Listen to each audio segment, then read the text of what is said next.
Hello student, स्वागत है आप सभी का आपके अपने चैनल में। जैसे कि आपको पता है, हम आपके बैक टू बैक सीरीज लेकर के आ रहे हैं। आपका पूरा एक एक चैप्टर बाकायदा पूरा कंप्लीट करवा रहे हैं। तो अगर आपने हमारी पिछली वीडियोस नहीं देखी है तो एक बार चैनल पे विजिट कर लीजिएगा। अगर आप एमए में हैं एंड आपने सोशियोलॉजी ले रखी है या फिर आपने साइकोलॉजी ले रखी है तो ये चैनल आपके लिए बहुत इंपॉर्टेंट है। ये दो सब्जेक्ट अभी हम कवर करवा रहे हैं एंड धीरे धीरे और भी सब्जेक्ट इसमें एड ऑन होते रहेंगे।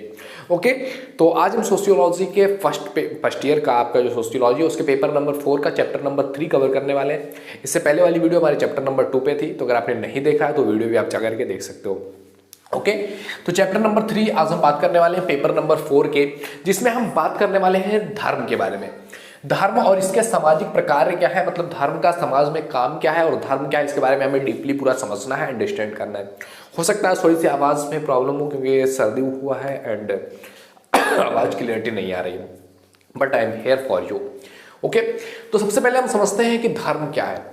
देखो, धर्म अगर आप बात करोगे, परंपरागत जो सनातन धर्म है उस धर्म का ताल्लुक इंग्लिश का जो रिलीजन वर्ड है उससे दूर दूर तक नहीं है, यानी कि उससे बड़ा ही अलग है। क्योंकि रिलीजन का बेसिकली आप जो इंग्लिश का रिलीजन वर्ड है ना, इसको आप समझोगे तो इसका अर्थ होता है अलौकिक शक्ति, परलौकिक शक्ति, मतलब एक ऐसी शक्ति पर बिलीफ हो जाना, एक ऐसी शक्ति को मानना ही धर्म कहलाता है रिलीजन के अकॉर्डिंग।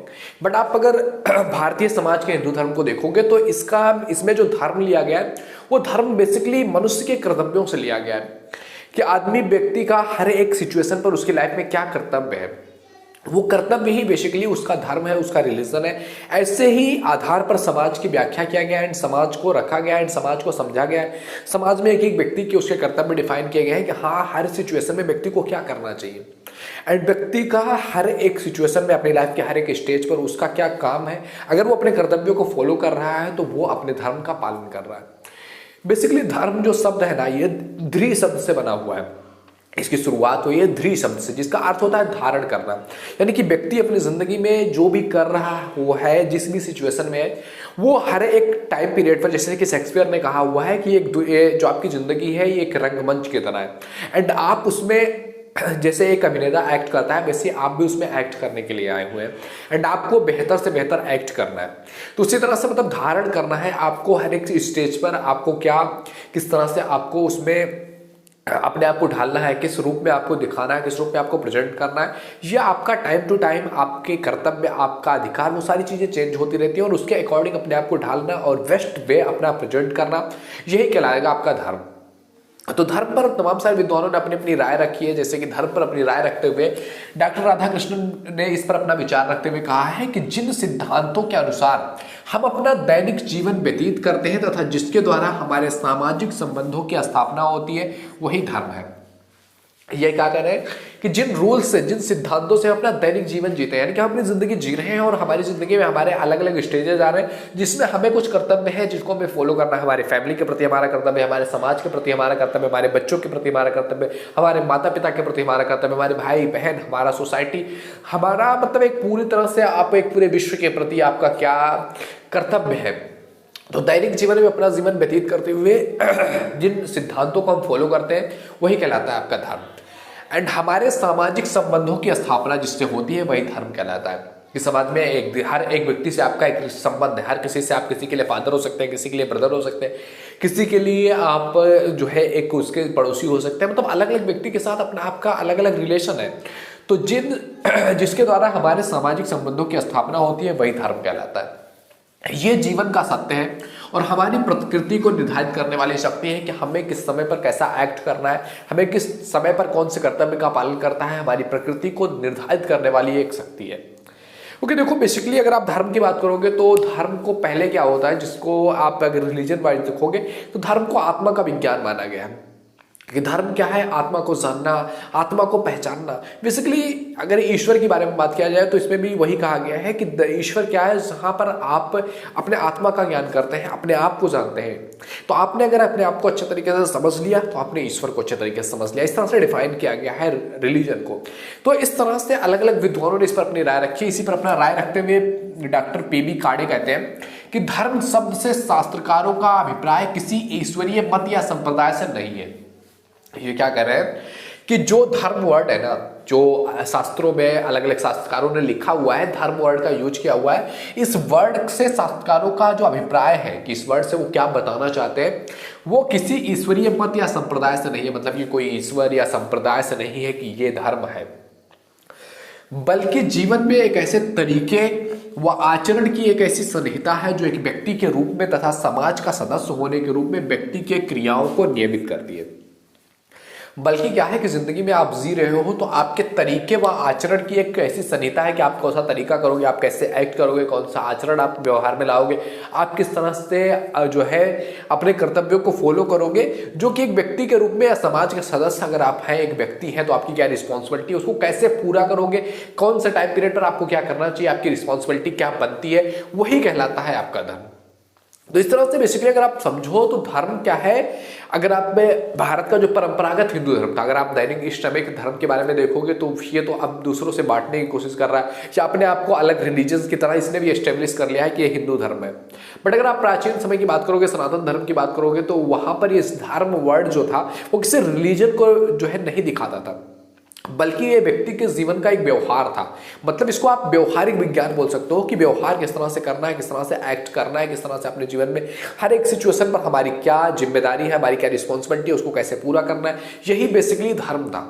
बट धीरे धीरे इसका चेंज, अभी बहुत सारा कुछ चेंज हो चुका है एंड इसमें बहुत सारी कमियां भी आ चुकी हैं एंड ये अब एक पर्टिकुलर संप्रदाय को जो है प्रेरित करने वाला या पर्टिकुलर संप्रदाय को रिप्रेजेंट करने का साधन बन चुका है। अब आगे हमें समझना है इसमें धर्म को, आई होप आपने समझ लिया होगा कि धर्म क्या था, क्या है एंड धर्म के सामाजिक प्रकार क्या है। अब हमें समझना है कि धर्म को समाज में रिप्रेजेंट करने वाले प्रकार क्या है और उसके माध्यम से हम क्या सीखते हैं। तो इसमें आपका पहला क्या कह रहा है कि सामाजिक संगठन में सहायक, यानी कि धर्म जो है ये समाज को एक संगठित रखने में, समाज को संगठन बनाने में सहायक होता है। किस प्रकार से सहायक होता है, जैसे कि आपने अगर देखा होगा हिंदू धर्म की आप बात करो तो इसने हर व्यक्ति को उसके वर्ड के आधार पर इसको बांटा गया है और हर व्यक्ति को उसके कर्तव्यों का बोध करा है कि ये अगर आप इस श्रेणी में या इस वर्ग के आ रहे हैं तो आपके लिए क्या चीजें हैं, आपकी क्या रिस्पॉन्सिबिलिटी, आपकी क्या रिस्पॉन्सिबिलिटी है। मतलब समाज को बांट करके उसको एक एक रिस्पॉन्सिबिलिटी दे रखा है और व्यक्ति अपनी रिस्पॉन्सिबिलिटियों के आधार पर काम किया जा रहा है कि उसको कौन सी रिस्पॉन्सिबिलिटी दी गई है, उसके क्या कार्य है, वो अपना कार्य करेगा। दूसरे व्यक्ति का क्या कार्य है, वो जिस भी वर्ड में आता है उसका क्या कार्य है, वो अपना काम करेगा। तो इससे समाज संगठित रह सकता है और समाज में जो आपस में संघर्ष होते हैं या लड़ाइयाँ होती हैं कि हर कोई अगर एक ही रेस में चला गया कि सभी को एक ही चीज बनना है तो कैसे बन सकते हैं। हर किसी के लिए अलग अलग चीजें डिफाइन किया हुआ था कि ये वर्ड है, आप इस वर्ड में पैदा हुए हो तो आपके लिए ये काम है, आप ये काम करोगे, दूसरा कोई अदर वर्ड में है तो उसके लिए अपना अलग काम है। तो इस तरह से क्या होता है, समाज को संगठित रखने के लिए काम किया जा रहा था। बट इसमें कुछ प्रॉब्लम्स भी, अगर आप इस समय के बारे में बात करोगे या तर्क शक्ति का यूज करके बात करोगे तो हो सकता है किसी बंदे में जो एक निम्न वर्ड में जन्म लिया हो उसके अंदर एबिलिटी हो किसी अच्छे वर्ड में जाने की, मतलब वो अलग लेवल का उसके अंदर स्पार्क हो और वो शायद कुछ अच्छा कर सकता हो, और जो हो सकता है एक अलग दूसरे वर्ड में जन्म लिया हो उसके अंदर कुछ और स्पार्क हो और वो किसी और फील्ड में जाना चाहता हो, तो यहाँ पर क्लैशेज हो जाते हैं क्योंकि पर्सनालिटी अलग अलग होती है ना व्यक्ति के डिसऑर्डर, तो वहां पर प्रॉब्लम हो सकती है। बट प्राचीन समय में ये सारी चीजें बहुत अच्छे तरीके से रन भी हो रही थी, कुछ आंदोलन भी हुए थे इसके अगेंस्ट, क्योंकि हर किसी के लिए चीजें सही नहीं हो सकती हैं। तो जो सामाजिक संगठन में ये चीज सहायक था, बेसिकली सहायक था क्योंकि हर किसी को उसका काम पता था, उसके कर्तव्य पता थे, वो उसके अकॉर्डिंग एक्ट करते थे और समाज संगठित था। सबसे स्टेबल समाजों में बात करोगे तो इंडियन समाज सबसे स्टेबल था क्योंकि सभी को उसके काम डिफाइन थे, सभी अपने अकॉर्डिंग काम कर रहे थे कि हाँ मेरा ये काम है, मैं ये कर ले रहा हूं। ओके, तो धर्म का दूसरा जो सामाजिक प्रकार है वो है व्यक्ति के विकास का आधार। धर्म व्यक्ति के जो है विकास का आधार बनता है। व्यक्ति के लाइफ में अगर कोई भी प्रॉब्लम आ रही है ना तो धर्म ही एक ऐसा चीज है जो व्यक्ति को फिर से खड़ा करने की ताकत रखता है। लाइफ के हर एक स्थिति में ये आपको ऊर्जावान बनाता है कि अगर आपके लाइफ में भौतिक रूप में बुरे से बुरा कोई भी चीज हो जा रहा है फिर भी आपको ये बिलीफ है कि ईश्वर आपके साथ गलत नहीं कर सकता है, जो होगा आपके जीवन में अच्छा ही होगा। ये सारे जो बिलीफ्स है ना, ये क्यों है, इन बिलीफ्स का वैल्यू क्या है, इन बिलीफ्स की जो है इंपॉर्टेंस क्या है। मनोविज्ञान आप पढ़ोगे बहुत ज्यादा इंपॉर्टेंस है इन बिलीफ्स की। अगर आपकी लाइफ में वर्स्ट कंडीशन है फिर भी आपके अंदर यह भरोसा होना कि चाहे पूरी दुनिया मेरे साथ नहीं है, ईश्वर मेरे साथ है, गॉड मेरे साथ है एंड वो मेरे साथ गलत नहीं कर सकता है। अगर कुछ चीजें गलत अभी इस समय मुझे लग रही है, लेकिन आने वाले टाइम में वो चीजें सही होंगी मेरे लिए। ये भरोसा आपको आपकी जिंदगी के वर्स्ट से वर्स्ट कंडीशन, जहां पूरी आप बुरी तरह से फेल हो चुके होंगे, पूरी दुनिया आपका साथ छोड़ चुकी होगी, फिर भी आपको ये भरोसा होगा कि कोई हो ना हो वो मेरे साथ है और मेरा लाइफ अच्छा होगा। ये बिलीफ कौन देता है आपको? ये बिलीफ आप प्रैक्टिकलिटी पे चले जाओगे, ये बिलीफ आपको नहीं मिलेगा। आप तर्क से सोचने पर चले जाओगे, आपको इसका कोई जवाब नहीं मिलेगा। लेकिन आप जब एक रिलीजन को फॉलो कर रहे होते हैं ना, मान रहे होते हैं कि ईश्वर में भरोसा होता है ना, ये आपको वर्स्ट से वर्स्ट कंडीशन से भी उठा देता है। ये आप जिंदगी में गिर चुके होते हैं, वहां से आपके विकास ग्रोथ करने का एक समझ होती है। अदरवाइज अगर आपकी जिंदगी में कुछ बहुत डिजास्टर सा हो जाता है तो आप वही टूट जाओगे, आप खत्म हो जाओगे, आप सुसाइड कर लोगे कि मतलब मेरी लाइफ में कुछ हो ही नहीं सकता है। और आपने देखा होगा इस दुनिया में हजारों लोग ऐसे हैं, हजारों एग्जाम्पल्स आपको ऐसे पड़े होंगे, वर्स्ट कंडीशन से निकल करके बहुत आगे गए हैं। उनको ये भरोसा किसने दिया? ये भरोसा उनको रिलीजन से मिला होगा, इनके धर्म से मिला होगा, या जिस भी चीज में वो बिलीव कर रहे होंगे ना, उससे मिला होगा कि हाँ आज मेरा टाइम सही नहीं है, आज मेरे खिलाफ सारी चीजें हैं, लेकिन मैं इसको चेंज कर सकता हूं। ईश्वर मेरे साथ है और ये चीजें हम बदल सकते हैं। और ये भरोसा एक व्यक्ति के विकास के लिए बहुत इंपॉर्टेंट होता है। अगला चीज है इसमें आपका अनौपचारिक नियंत्रण का साधन।